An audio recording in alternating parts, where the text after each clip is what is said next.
webinar where we'll be hearing from our colleagues, and this is part of the national mobilization to stop Trump war on North Korea, and this is a part of a series that has been coordinated and sponsored by Women Across DMZ and AFSC and a number of the sponsors you see on the screen. So I'll send my thanks particularly to Christine An for organizing these sessions, as well as Jacqueline Wells for handling the technical parts. So we have tonight, our guests we'll be featuring will be Kevin Gray, a scholar of international relations at the University of Sussex, a visiting scholar at the Woodrow Wilson Center. Also Linda Lewis, who is the DPRK country representative for AFSC. Tonight we'll be talking about economic warfare on North Korea. And in this conversation is occurring on the heels of the release of a letter by the 10 Nobel Peace Laureates as part of the Nobel Women's Initiative that sent a letter to the UN Secretary General today expressing great concern over the recent and increasing threats of violence between North Korea and the United States. The laureates called on the UN Secretary General Antonio Guterres to organize an urgent convening to address and diffuse this potentially disastrous situation, and made 4 specific recommendations to alleviate current tensions between the 2 states. So last week, the Nobel Women's Initiative endorsed the letter that was sent by Women Across the DMZ to the UN Secretary General. In that letter, they called for the urgent appointment of a women-led UN Special Envoy to diffuse escalating tensions. So this was very exciting, both to get the recognition and the endorsement of the Nobel Women's Initiative. They also were supporting the Freeze for Freeze proposal to halt North Korea's missile and nuclear tests in exchange for ceasing the war drills, the US South Korean military war drills, and also to hold President Trump accountable for violating the UN Charter by threatening use of force at the General Assembly. So the 10 Nobel Peace Laureates then added a 4th demand, which was to review and consider lifting, quote, review and consider lifting existing sanctions against North Korea, end quote. And that was really a contribution, a breakthrough in the discourse, given recognizing the disastrous effects on the larger North Korean population. So this really offers an opportunity to push back against the sanctions regime. Women Across DMZ has subsequently been also, I understand they were contacted by the UN Special Rapporteur on North Korean human rights. And it really it appears at this point that they're looking into this devastating impact that this has on the wider population. So, you know, at this point, we're now organizing and have a series of events. These 4 webinars. It's remarkable to be able to organize on a national scale. Given I feel like in many different parts of the country, people feel incredible frustration and anxiety, and so these webinars are a way to both share information as well as to provide some concrete steps in terms of actions that people across the country can be doing. And so Christine had provided an outline of some concrete steps that people can take immediately and right after our webinar and going forward, particularly leading up to November 11th. So one of the recommendations or the requests is to organize any action during this period, November 6th to November 11th. And this could include teach-ins, visits to local congressional offices, direct actions, and other protests. And so the VFP has called for these national actions to culminate in November 11th, which is Armistice Day, really being taken as an occasion to join with various parts of the peace movement to bring attention to both this risk as well as to focus on what are the factors that got us here. And I wanted to also point back to the webinar that occurred last week when we had Christine on, Alina Kim, and Tim Shorak speaking on that, on the very topic of how we got to this point. So be sure to look for that. It had an enormous impact. We had several hundred people who were registered and watched live on Facebook, as well as when you having about 1,200 people view it within the subsequent 24 hours. So these webinars are reaching a wide audience, and this is really a chance for anyone who's listening to these as well as to both educate your own communities and to reach out beyond. So if you do organize any action, please send those to the Gmail address, who's with United for Peace and Justice, and those actions will be compiled on their website so that people will be aware. Just another thing about these actions leading up to Armistice Day, I think there is a question as far as what way we can participate because there's so much misinformation that has been circulating. And so I personally gave a presentation last month, and this is a really good time because there is such a need among these various local peace action groups or various peace organizations that are seeking contributions or speakers at events. And if you can either organize your own event or you can offer to participate in one.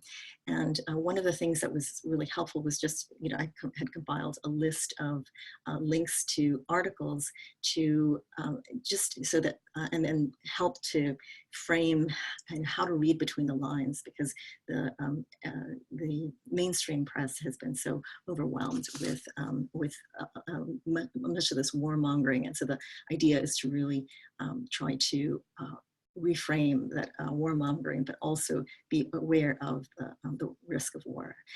So then the next two webinars will be on October 25th and on November 1st, and please do register for those in advance. One other concrete thing is the Congressman John Conyers, who is himself a Korean War veteran, is now currently seeking co-sponsors. So please do contact your representatives and urge them to sign on. So with that, I'm going to ask that we turn the webinar over to my colleague, Kevin Bray, and so he'll speak for the first presentation. Is that right?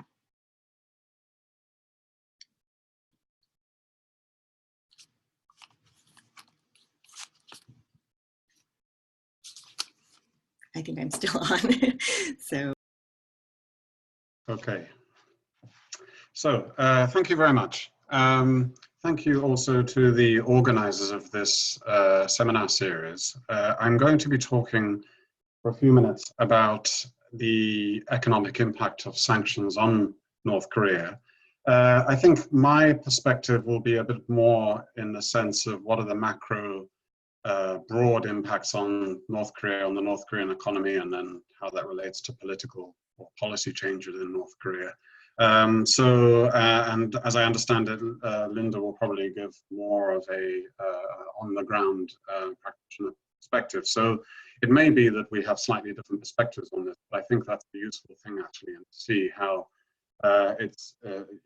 the way that sanctions are impacting on North Korea is open to different kinds of interpretations, depending on where you look. So the first thing I wanted to do just to get started is really just to give a very brief overview of what different kinds of sanctions are. There's a range of bilateral and multilateral sanctions. The bilateral meaning between two countries, between one country and North Korea. So the sanctions that have been around the longest are the ones that have been imposed by the United States. So they really go back to the time of the Korean War, at least. They've been Since then, they've been imposed on a number of pretexts. They relate to North Korea's nuclear and missile program, to particular events that are referred to as North Korean provocations, terrorist acts. If you go back to the 1980s, for example, allegations of North Korean drug trafficking. And the United States, throughout the Cold War, always sanctioned countries that were considered to be both authoritarian and basically communist. So North Korea fell into that category as well. And also allegations about North Korean involvement in money laundering. So they've been there, going right back to the 1950s. They were relaxed to a certain degree in the 1990s, partly the end of the Cold War, but also you had the agreed framework in response to the first nuclear crisis, and the sanctions had to be relaxed to allow the United States and other countries to deliver their obligations under that agreement. But then from the mid-2000s, you had the restarting of the nuclear program, a worsening of relations again between the US and North Korea.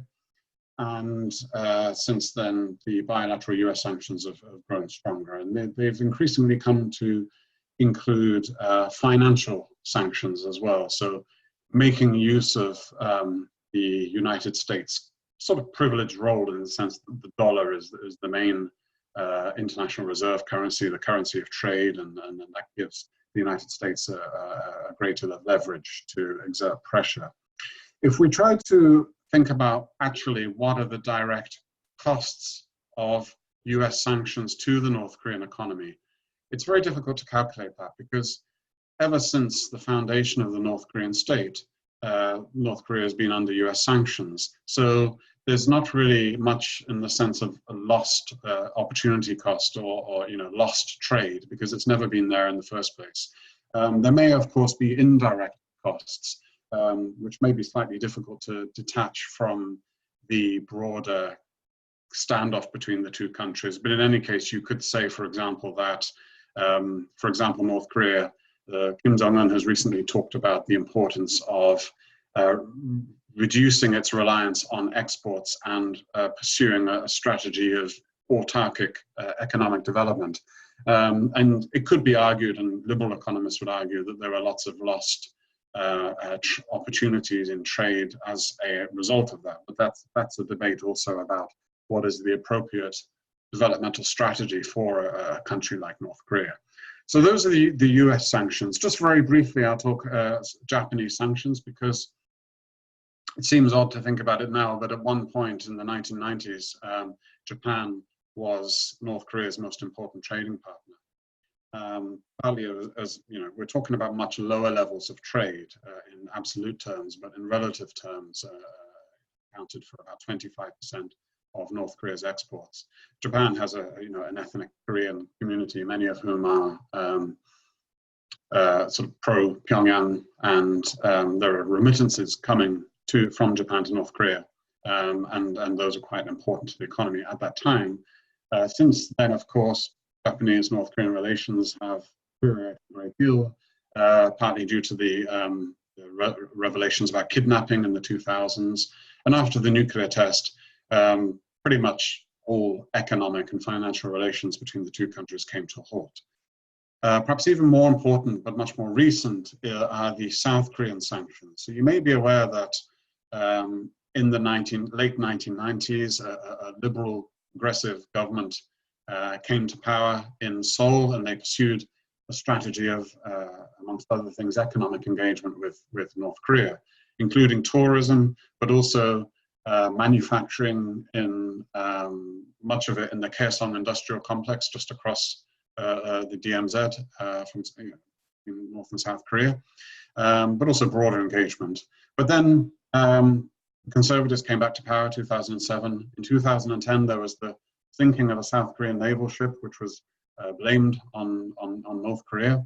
And that led to the imposition of very stringent sanctions on pretty much everything except for the Kaesong industrial complex. But then in 2016, that also was closed down after the fourth nuclear test.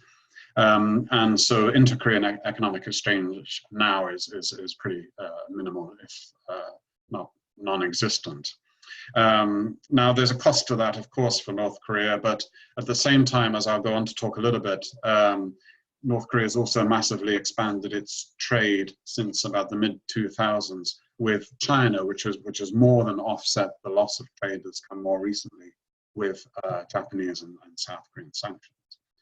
So those are the bilateral sanctions, and just to discuss briefly what's probably more widely reported in the media, which is multilateral UN sanctions, which potentially overcome the issue whereby a sanctioned state can simply redirect trade to other states. So all members of the UN are expected to sign up to and adhere to these sanctions. Now, for the most part, between 2006 2016, these sanctions were what were known in the literature as smart sanctions, because after the sanction against Iraq in the 1990s and the human costs of those sanctions, comprehensive trade sanctions were not considered to be a very good kind of weapon to use because of the human costs. So smart sanctions were based on this idea that you could actually target more specifically the leadership of particular countries. So you see in UN sanctions, you see, for example, ban on luxury goods, which is considered to be an important way in which, for example, Kim Jong-un reward and keep the loyalty of the other elites within North Korean society. There are travel bans directed at particular individuals, asset freezes. These also include measures which allowed states to inspect cargo going to and from North Korea, financial measures, and of course a ban on goods and dual-use goods which could be used for the weapons program. But in about 2016, these sanctions started to change. And in the early 2016, there was Resolution 2270, which put a ban for the first time on North Korean mineral exports. There was an exemption. There was something called a humanitarian exemption, where it said in the text of the resolution that the ban would be complete except for situations where trade could be carried out for livelihood purposes. But that was really just a basic loophole, because there was no way that you could know if any particular trade was for livelihood purposes or not, or whether the proceeds from that trade was going to the government and funding its weapons program. And I mean, it could easily be both. And the difficulty of tracking flows of money once they're in North Korea means that this was really unenforceable. And then in the past year, we see a much more significant strengthening of UN sanctions. So they really now are not simply taking the form of smart sanctions, but they're targeting the wider North Korean economy.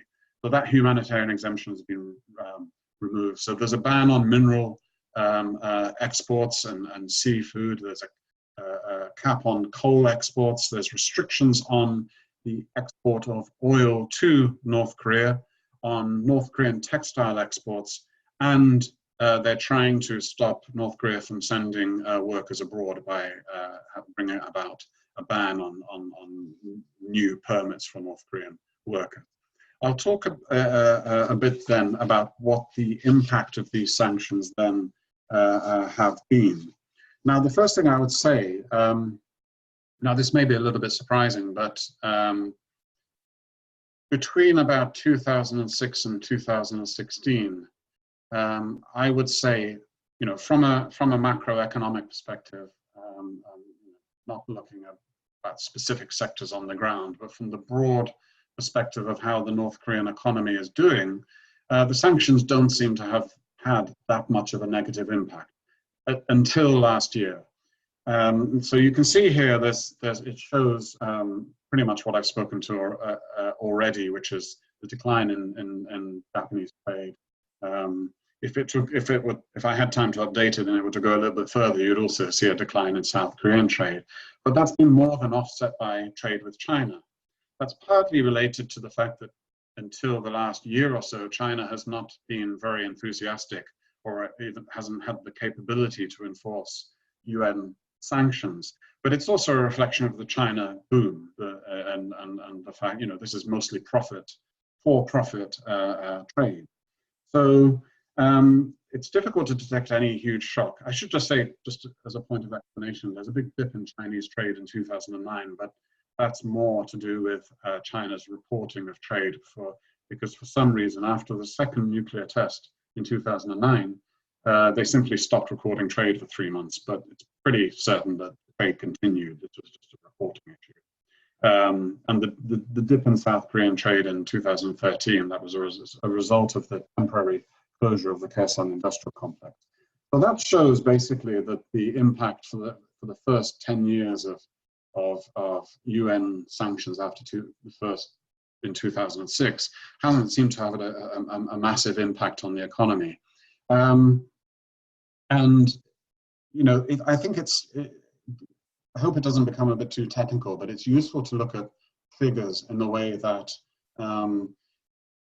sort of challenges the existing narrative. So these are the only GDP figures that are available. The problem is that North Korea doesn't produce its own or doesn't release its own growth figures. So the figures that you normally see actually come from the South Korean Central Bank, the Bank of Korea. And there's a whole debate about whether these are actually reliable. Because particularly under the conservative governments, there was a pressure on the Bank of Korea not to undermine the narrative that sanctions were working. But actually what's interesting is that they were sort of reporting sort of 0.5, 1% growth for the past few years. But when the new government came to power, the growth rate suddenly shot up to about 3.9%. So those figures are not particularly reliable. But perhaps other figures that we can use, for example, the exchange rate between the won and the US dollar show, at least since 2013, a remarkable level of stability. This is the market exchange rate. The fluctuations before then are more to do with North Korean monetary policy, but basically what this shows is that it's very unlikely that the North Korean economy had any major shock during these few years, because if it had, then that market exchange rate would likely have been affected. And still now it seems very stable. You can also look at food prices. Of course, the big fluctuations in 2010, 2011 are a reflection of the shifting currency price. There's a bit more fluctuation in food prices, but it's difficult to track those to the imposition of new sanctions. They're more likely to be related to particular cycles within the year. So, for example, prior to the harvest, food is a bit more scarce, prices go up, but the fluctuation is significant, but it's not absolutely catastrophic. Also, North Korea is quite vulnerable to weather events as well. So that suggests that, again, the impact has not been that great. And I don't know whether you'll be able to see this clearly enough on your screens, but this is from the World Hunger Index, 2017. And North Korea is sort of roundabout in the middle. So the height on the graph shows how much progress there's been in reducing hunger since the year 2000. And North Korea is at about 30%. It's still, the amount, the distance to the right is the absolute levels of hunger in North Korea. So North Korea is still regarded as being serious, but it's quite interesting to look at the countries that it's close to. So according to the World Hunger Index, India, Pakistan, Tajikistan, and a whole range of sub-Saharan African countries have worse levels of hunger than North Korea. So that suggests, that's not to say that everything's great in North Korea. I mean, there's still malnutrition and it's classed as being serious, but it doesn't, when you read the word starving in mainstream media reporting on North Korea, it's worth thinking, are they really talking about starvation, or are they talking about other forms of malnutrition? And how different is it? Of course, people compare it to South Korea, and of course there's a vast difference there, but then there's really a question there to ask about, is it really appropriate to compare North Korea to South Korea, which I can elaborate on later. And just very briefly, we can see in mortality rates, this is from the UNICEF figures from last year, that mortality rates, it's not good in North Korea, but it's actually slightly better than Laos, India, Nepal, and the Philippines. And even under 5 wasting, which is considered to be the worst form of malnutrition. It's regional differences and things like that, but according to UNICEF figures, the prevalence of under 5 wasting, this is under 5-year-olds. So this is looking very recently about how children are faring and economic system in North Korea. That there's a whole range of countries that actually have higher levels. I can come back to that, but the point that I want to make again, it's not to say, North Korea is a poor country and it has still high levels of kind of economic difficulties for the population, but it's difficult to really put this down to sanctions, at least between about 2006 and 2016. And, that's the data. And I think most people who have visited Pyongyang in the last few years will also have said that visibly seems to have been in the past decade or so, some improvement in the standard of living. So major cities, particularly Pyongyang, have changed a great deal. There's been a large degree of marketization in the country. So that top left picture is a department store, Kwangbok department store in Pyongyang, which is incredibly well stocked and a very busy department store that sells goods at market prices, and pretty much gives the clue that, or the sense that the sanctions don't seem to be affecting the ability of basic consumer goods to get in. So move this on. Now the new sanctions, just to go over this very briefly, I kept saying up until 2016, because sanctions have changed quite a bit in the past year. So they're now targeting the wider economy. So there's restrictions on oil imports, there's a ban on textiles, and they're trying to stop North Korean workers being sent abroad, despite the fact that the resolutions explicitly states, I'm talking here about the resolution that was passed in last month, that these are not meant to have humanitarian impacts. But I think, whether there are humanitarian consequences or not, I think an important question is whether the sanctions will work. I mean, one measure by which sanctions can be thought of is whether they may produce a reaction against the state. But personally, I think that's very unlikely. There's not much of a history of public protest in North Korea. It doesn't have a strong, movement like we had in sanctions against South Africa.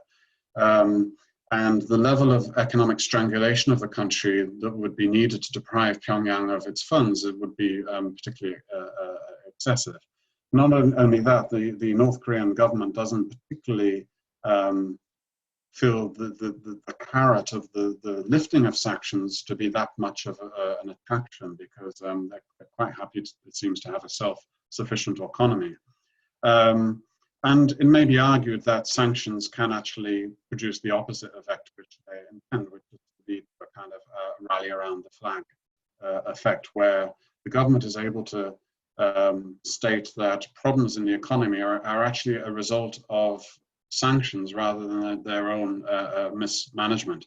So I think we may be approaching a situation where we had with Iraq in the 1990s, where sanctions went on for years and years. But it had a vast, humanitarian consequence, but didn't do very much actually to achieve the objectives of sanctions. So I will leave it there, and I believe Linda now will take over.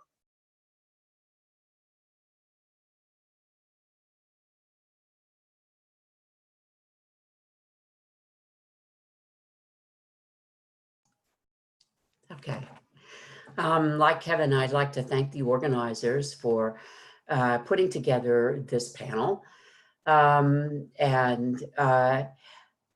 name is Linda Lewis, and I'm the American Friends Service Country Representative for China DPRK. And by way of background, I manage a humanitarian assistance, an agricultural development program in the DPRK for the AFSC. And a lot of Americans are surprised that US NGOs work there. But in fact, AFSC is one of a handful of US NGOs that have a long history of working there. AFSC started in 1980 with exchanges with North Koreans, and our current agricultural assistance program dates from 1998. It's a longstanding program, and I'm a frequent visitor to North Korea in the 7 years I've been doing this, and I've also participated in over 24 delegations of North Koreans coming out outside the country. And in fact, in 10 days, I'm scheduled to go again to do monitoring and evaluation for our regular program. So my perspective is, as Kevin suggested, from someone who deals with the sanctions on the ground.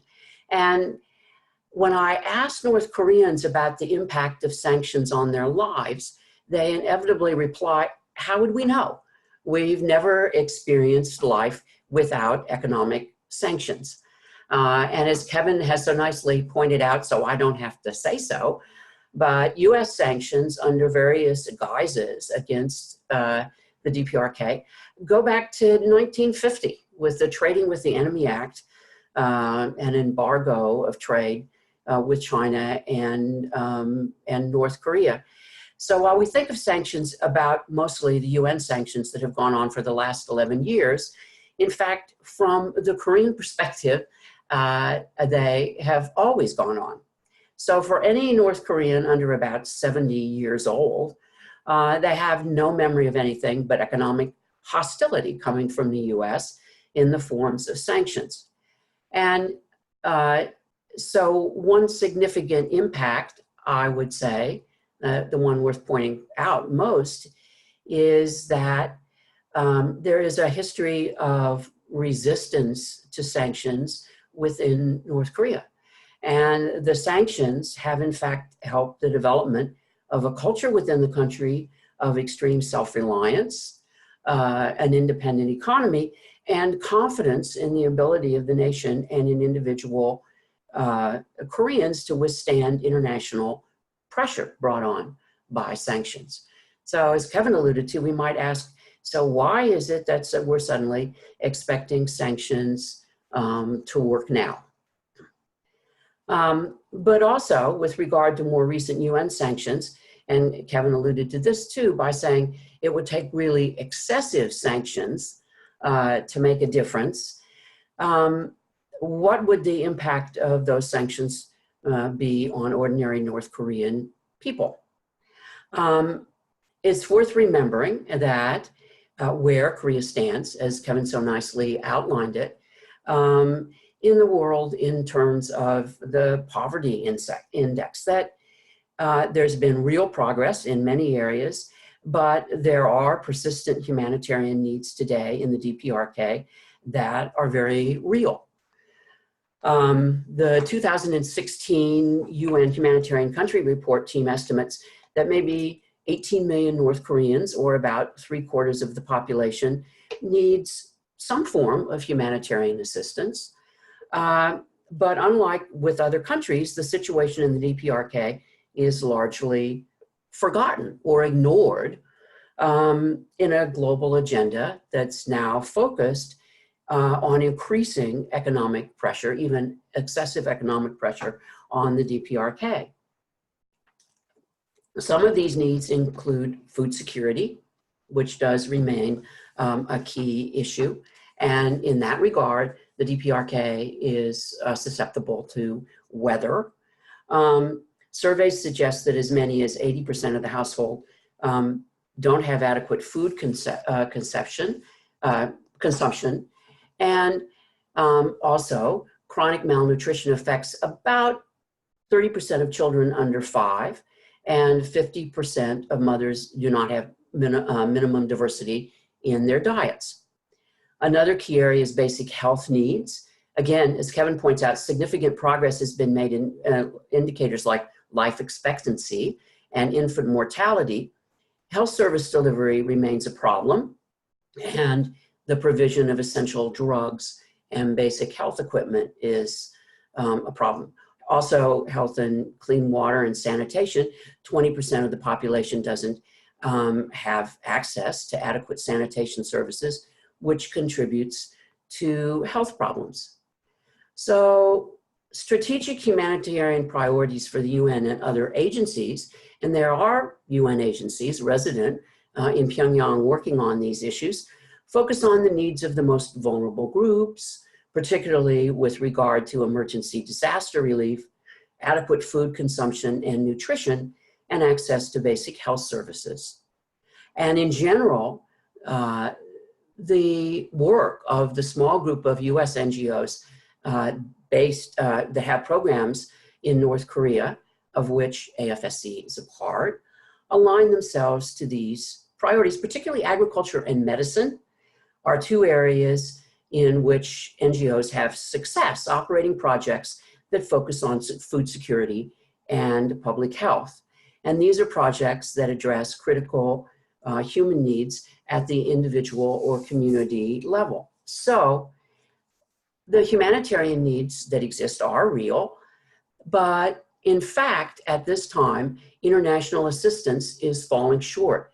In fact, if we look at over the past decade, funding for agencies working in North Korea has decreased from 300 million US dollars in 2004, about the time of the UN sanctions starting, to 40 million in 2015. And now their regular humanitarian support is provided by only a small number of donors. So we might ask, why is this? Well, I can say from my own experience that increasingly agencies working in the DPRK, including the UN, have difficulty raising money to support their programs, as donors are reluctant to be associated with even minimal emergency humanitarian relief efforts that operate in North Korea. And even when programs are funded, it's well known that although humanitarian aid is exempt from the sanctions, as Kevin has mentioned, in fact, increased UN sanctions on North Korea have created obstacles and practical problems for the international assistance community working there. Now, what are some of these problems? Well, one is banking. Since 2013, banking channels have been disrupted, and tightened banking restrictions have now made money transfers into the DPRK extremely difficult. Agencies working there, particularly UN agencies, are unable to get cash into the country, making it very hard to deliver much needed aid, which theoretically ought to be allowed. A second problem, and this has come up more recently, is goods procurement. A lot of organizations with established programs in North Korea are now finding that long-standing vendors, companies that supplied medicines or other things that were sent to the DPRK, are reluctant to be associated with shipments going to North Korea.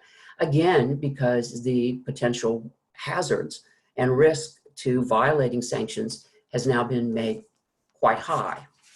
And a third difficulty that's often pointed out is that transportation is becoming difficult, that agencies also are finding that sanctions compliance and customs regulations are resulting in difficulty in getting needed goods into the DPRK.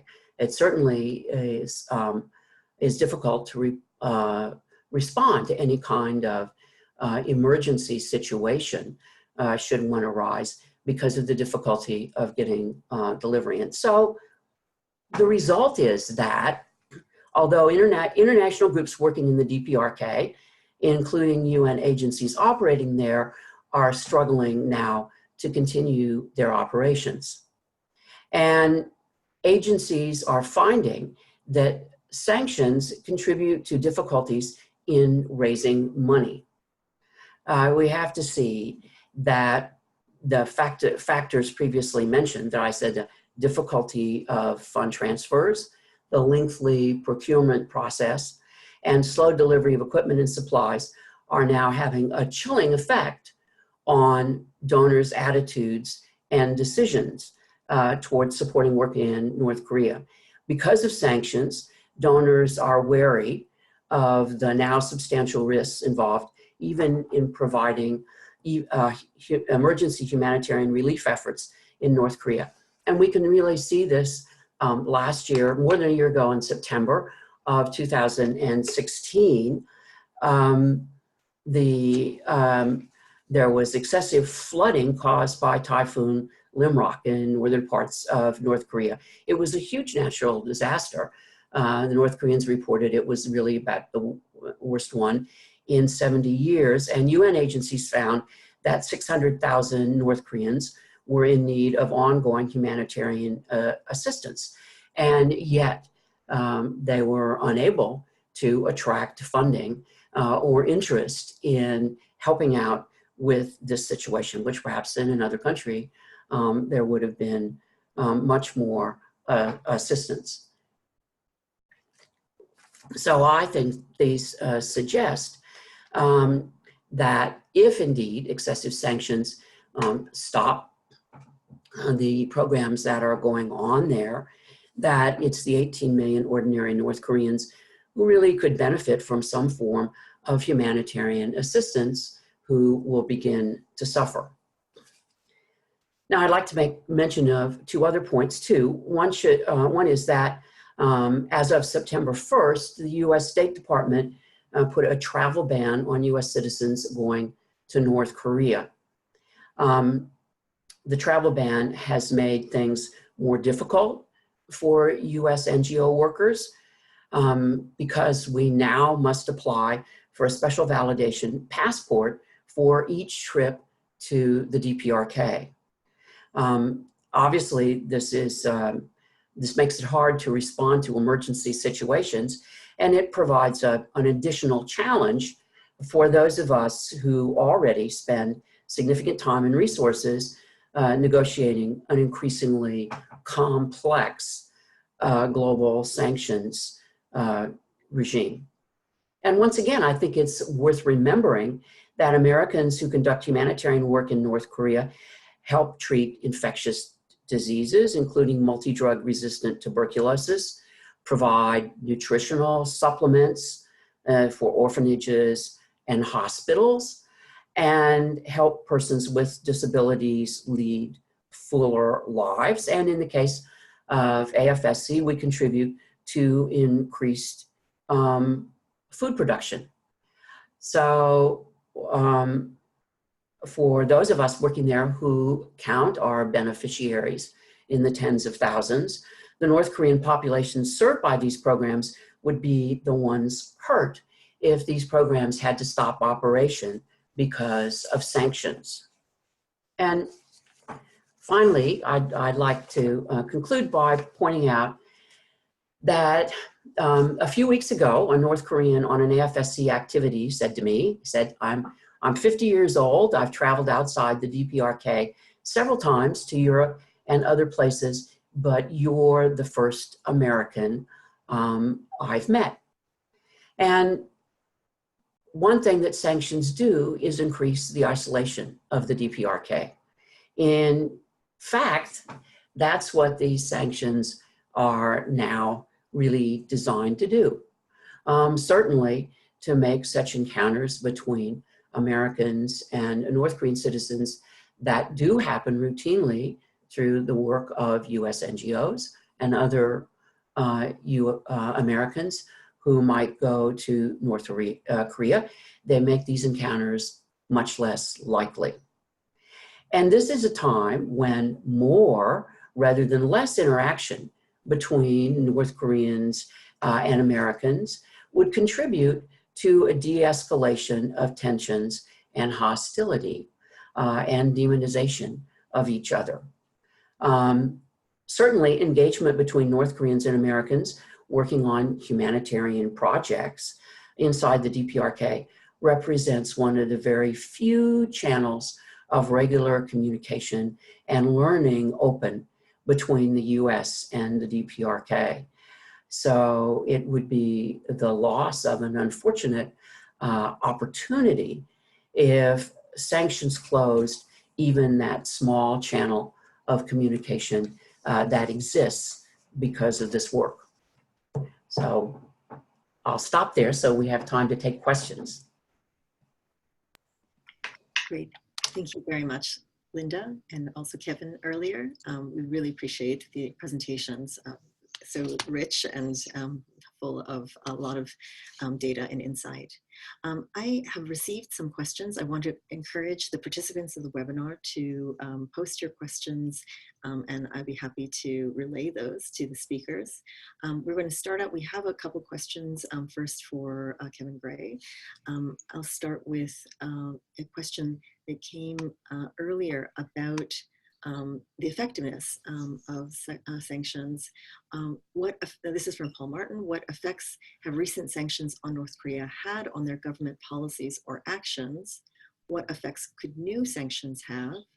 And this is also related to something posed earlier by David Gibson, which was, if sanctions are not having a great effect, we would have a hard time arguing that sanctions are a good way to influence North Korea, right? So I think that you could either speaker should feel free to jump in and answer one or both of those questions. Okay, thank you very much. So on the first one, I understood the interest was more about the effects of sanctions on government policy in North Korea.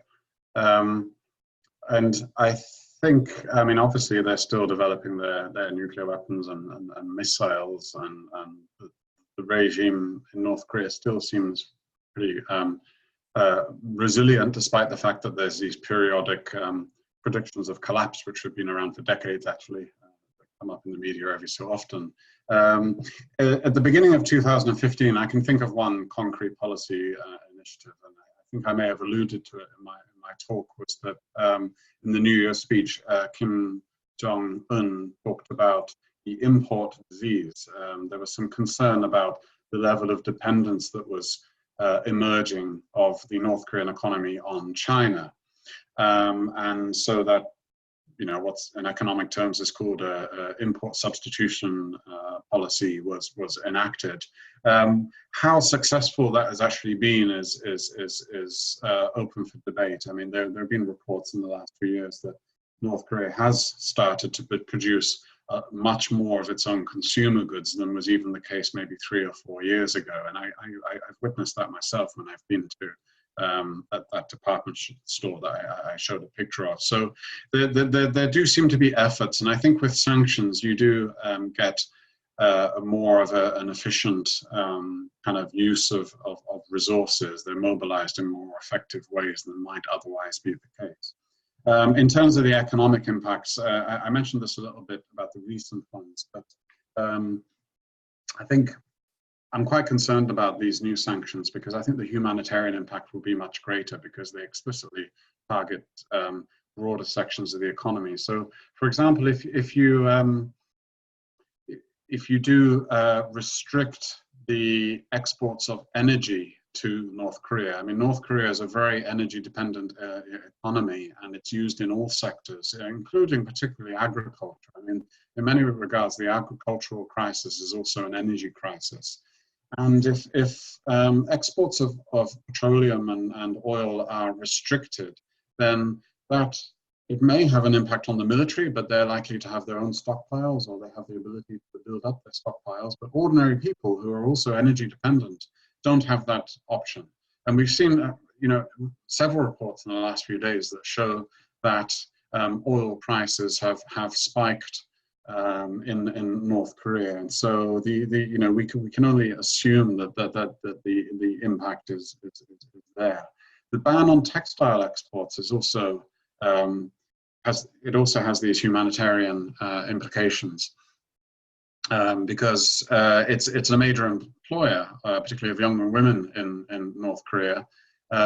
Traditionally, North Korea was dependent on mineral exports, but that's declined in the last few years anyway, not just because of sanctions, but because of the slowdown in the Chinese economy and the collapse in raw material prices. But textiles have kind of taken over from that. So textiles were one of the kind of the earners of foreign currency. It's true that a lot of this was managed by North Korean trading companies, so money would have gone to the government, but it was also, supplying the livelihood of thousands of North Korean women. So the idea that they can simply be thrown out of work and that not having a humanitarian impact is wrong. And similarly, just to say briefly, the ban on North Korean workers abroad, again, there's a lot of discussions about various practices of forced labor, for example, amongst North Korean workers abroad, which is probably true if we define forced labor broadly, for example, the confiscation of passports when they're abroad or the lack of freedom of movement. But also, North Koreans compete for these jobs. They see them as an opportunity, and they earn money and they remit money and they bring back goods, and when they go back to North Korea, they invest that money in businesses and things like that. It's viewed as a form of upward mobility. And again, cutting that off, notwithstanding, the various problems that are associated with the practices around labor, this is likely to have a negative impact. This is very significant in the last year or so. And I'm sorry, can I just answer quickly the other part of that question, which is about that it's not likely to be having they're not working, basically. And I think in the mainstream media, part of the problem is that sanctions are often talked about in terms of how severe they are, how strict they are, how closely they're adhered to. And with an assumption that the stronger that the sanctions are, the more likely they're going to achieve their objectives. But actually, if you look at the historical record of sanctions internationally, there's not really much of a relationship between how effective sanctions are and how strong they are. Because what you have to do is you have to look at the politics of sanctions and see how sanctions actually produce political change. And in many respects, North Korea is a least likely case for being susceptible from the pressure of sanctions. So I'll leave it there.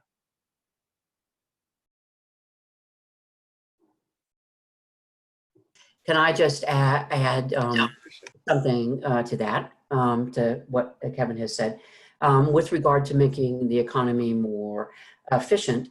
We at AFSC have been tracking over the past 3 or 4 years changes that the government has made in the land management system in agriculture. And it's clear that the changes that have been made, which put more control in the hands of local farmers, that these changes have really resulted in increases in production in agriculture. And I think, as Kevin pointed out earlier too, agriculture in North Korea is really susceptible to weather. But there's evidence that these changes in the system mitigated the effects of the droughts in 2014, and they weren't nearly, the production wasn't as badly reduced as it might have been without these changes. So I think there's been more resilience in the past couple of years in agriculture built in to the system. That makes the system more productive and more efficient. And I would say, fuel is one of those things that does have an impact in lots of different ways on agriculture production. But I've certainly seen over the years that Korean farmers are really quite flexible in how they make decisions to deal with fuel shortages. So it's not something it's something they've been dealing with for quite a while. Great. Thank you both. We received another question from Anne Mbake, who asks, it seems as though sanctions are focused on economics in a way that does not impact North Korea's ability to build nuclear weapons. How can we or the UN directly impact North Korea's ability to build nuclear weapons? So either of you, again, are welcome to answer. Response. Okay, yes. I mean, I think there's an assumption that you know, money is fungible, so if you can strangle the economy as tightly as you can, that will somehow impede the ability of the North Korean government to invest money in nuclear weapons. I think that's a very unrealistic assumption because, I mean, to begin with, North Korea is the lowest spending nuclear state in the world. Its program is funded with much less money than any other state.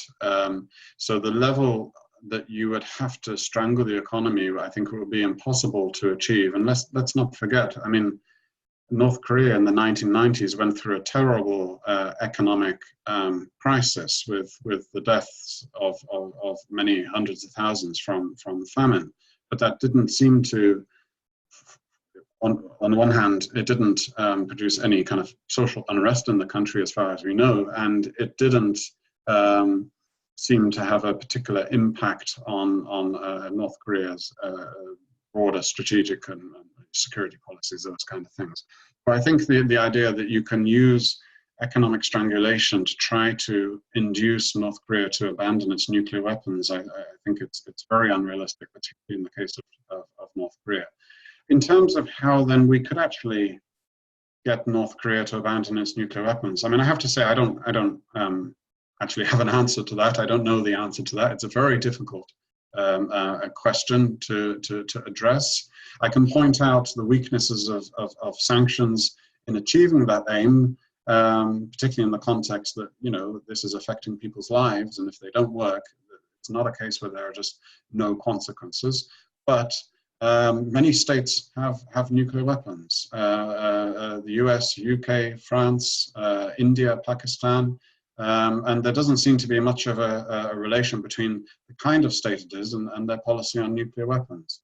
I think part of the question perhaps is what do we think North Korea really wants? What is its main objectives? I mean, I don't know anyone who's actually gone to speak to Kim Jong-un and asked them, but usually the debate is between two sort of extremes, really. It's similar to debates that you used to have about the Soviet Union, about whether it was really bent on global domination or whether it really just wanted a secure environment to achieve its own development.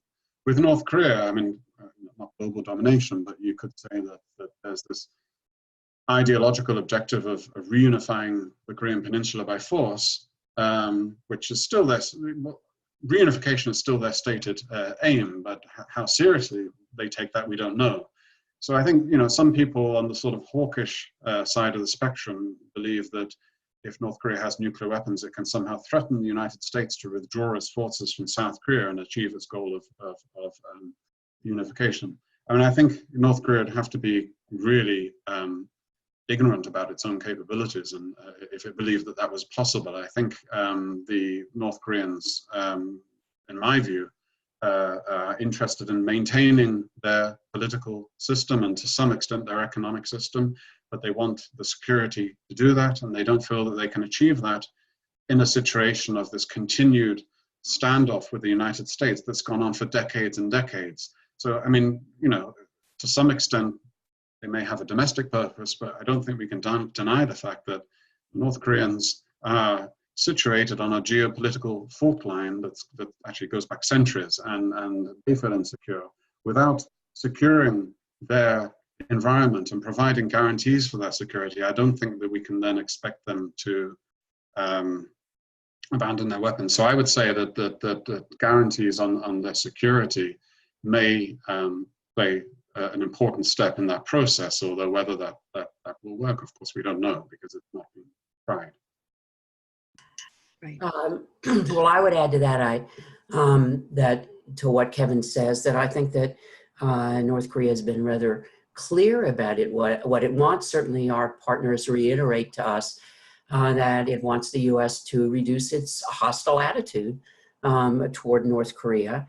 And that I really think that the only way to get there is for the US to adopt a long-term approach with the DPRK that begins by addressing, root causes rather than the symptoms of the conflict. And so, in an interdependent world, I think achieving peace is not a zero-sum game, and that the U.S. is not going to have any success in meeting its goal of reducing North Korea's nuclear weapons or proliferation risk without first acknowledging Pyongyang's legitimate security concerns, as Kevin suggested, and its economic development interests. And so I think that's going to have to be done towards a long-range,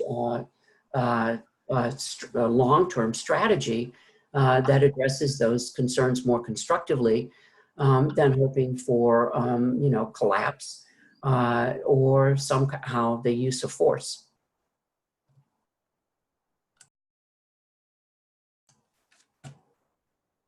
Let me unmute. We have a question from Judith Elliott. So should we conclude that this is different from the case of Iran, where peace activists argued that sanctions were an effective substitute for military action? If so, where does this leave us?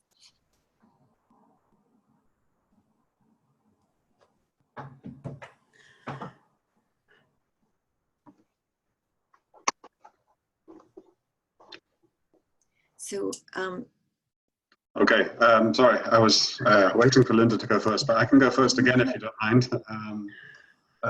So I think, yes, every case is different. I personally don't want to put forward the argument that sanctions are always wrong and harmful. And it's correct to say that at certain points, progressive activists have proposed sanctions. I mean, if you think about Israel, but you could make the argument about South Africa in the 80s. I mean, I think it's a bit of an exaggeration to say that the end of apartheid was down to sanctions. I think it was, also to do with how they interacted with the anti-apartheid, very strong anti-apartheid movement. But you can say that in their latter stages, the sanctions helped.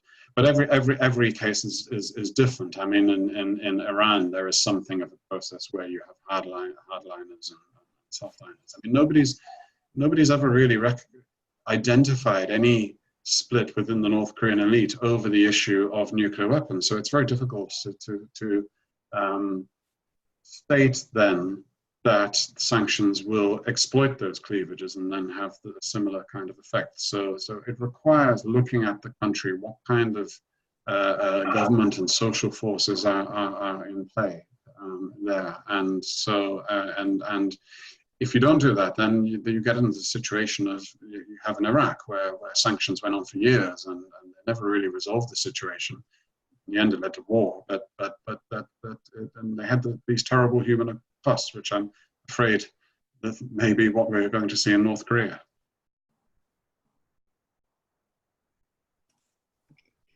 Linda, would you try to respond?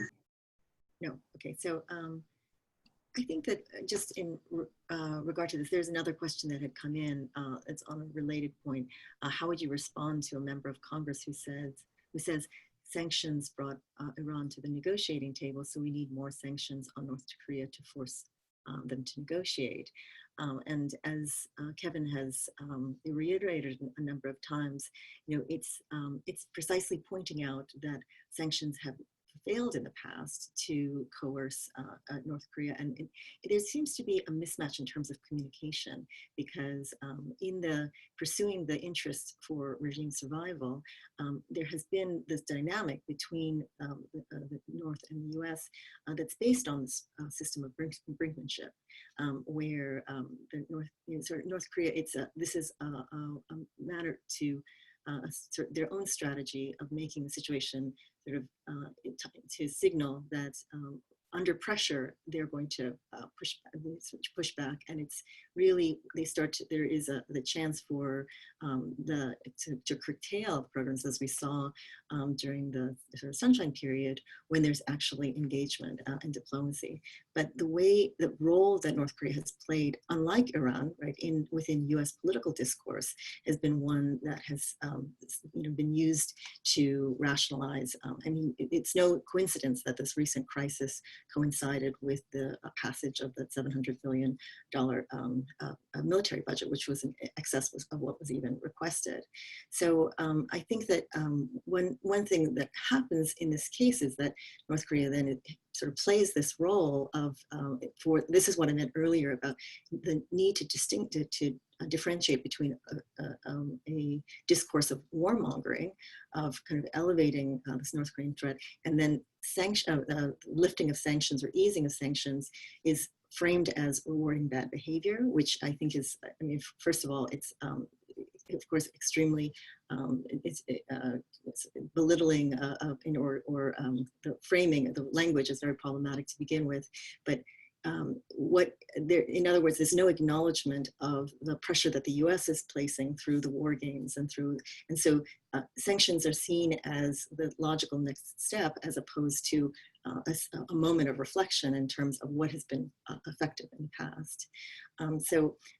That question, I don't know if either of you had something else to add about sanctions being effective in other cases.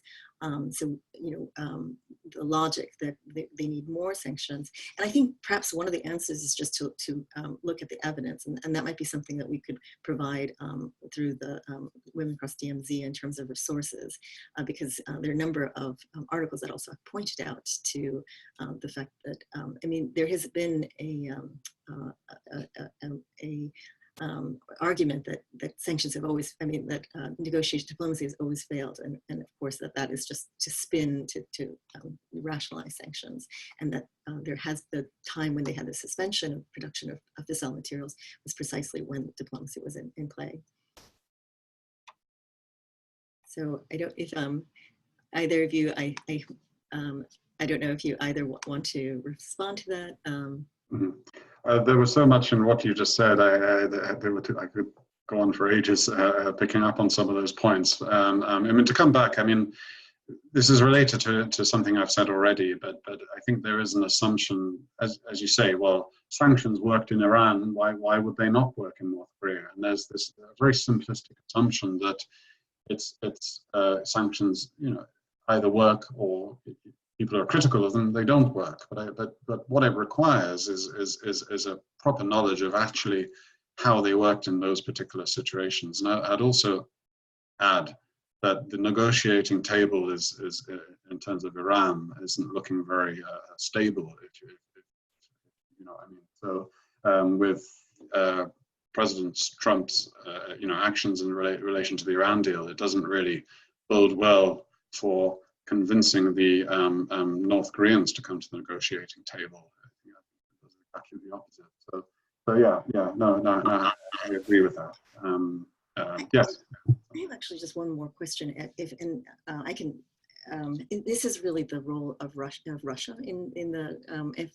This is sort of ending with a larger question, but even though my understanding is that trade between North Korea and Russia is a fraction of that with China, it does ease some of the pressure, and that there has been strategic reasons for Russia to become involved. And given that, I'm not an expert in this field, but I've been told that relations are actually very strong, or at least more positive than they've been for decades between. Between North Korea and the current Russian government, and part of it again is one of the interests that's quite clear is that Russia had an interest in trying to deflect from the sanctions regime. So there's an effort to get involved also in extending their influence. So as well as there was greater pressure that was put on both China and South Korea, and so on the one hand, it seems that Russia can play a role that is, to me, that I feel like as the warmongering that escalated the fact that Russia doesn't want a war on its doorstep seemed to be that would be to argue against some of the rhetoric that was escalating. But then more recently, I think it's become quite concerning in terms of the direction that these actions have taken. So I don't know if Kevin or Linda, you had any insight or any comments that you wanted to make about the role that Russia plays in the current environment. I can only just agree with what you said, actually. I think that's the case. But it is the case that overall Russia's level of trade with North Korea is quite minimal compared to what's gone on with China. I mean, just to add to that, I mean, one interesting point is that we often we talk about these countries as if they're kind of unitary actors, and we talk about China's position and Russia's position. Within China, I mean, there's all different kinds of levels of government and different interests. So a lot of the economic engagement between China and North Korea was pursued by local governments, particularly border city governments, cities like Dandong and provinces like Jilin, which are, you know, they take the economic engagement with North Korea very seriously. So this will be an interesting thing that we'll see that will play out in Chinese-North Korean relations. We see, you know, Beijing is in the United Nations Security Council and makes deals, but then how much of that is passed down to local level governments will also have an impact. I mean, you know, the employment of North Korean workers abroad, for example, was not something that was ever actually pushed by Beijing. It was purely a local level initiative and various border provinces. So there's it's not just the different countries that are involved, but it's all the different states, levels of state and states as well, that we need to keep an eye on to see what's really happening. Great, thank you. We're going to bring this to a close. One last comment from David Gibson was that it's clear from Kevin's presentation why they had sanctions had an effect on Iran and not North Korea, ... China. So it's a mix, and also speaking to your point that there are different interests that could be also at play in each of these contexts. So if I can wrap up, I think that as we are, you know, those working on Korea, this is familiar to see the kind of the cycle of brinkmanship, and what makes this crisis different, of course, is this unknown factor of to what extent Trump really poses a very dangerous and new factor in the mix. And I think one can be very cynical and sort of dismiss that a lot of this is both combination of ignorance and kind of a rhetorical sort of trash talk on a transnational scale. And I think it's this discussion of sanctions that really brings home the fact that how just as the real effects of the situation in Puerto Rico, as well as in North Korea, that ordinary people are suffering tremendously based on these policy decisions that are not guided by sort of this historical analysis, but really in a punitive sense that these sanctions are being they're being put forward. So if I could just, we have our, I believe the screen is, yes, okay, back up to the, just a reminder to please take the initiative to organize an action in your area and to participate in these events leading up to Armistice Day. Do register in advance for the webinars and call your representatives to support John Conyers' bill. So thank you again very much to our speakers, Kevin Bray and Linda Lewis, to the organizers, and to everyone who participated. Thank you. Have a good night.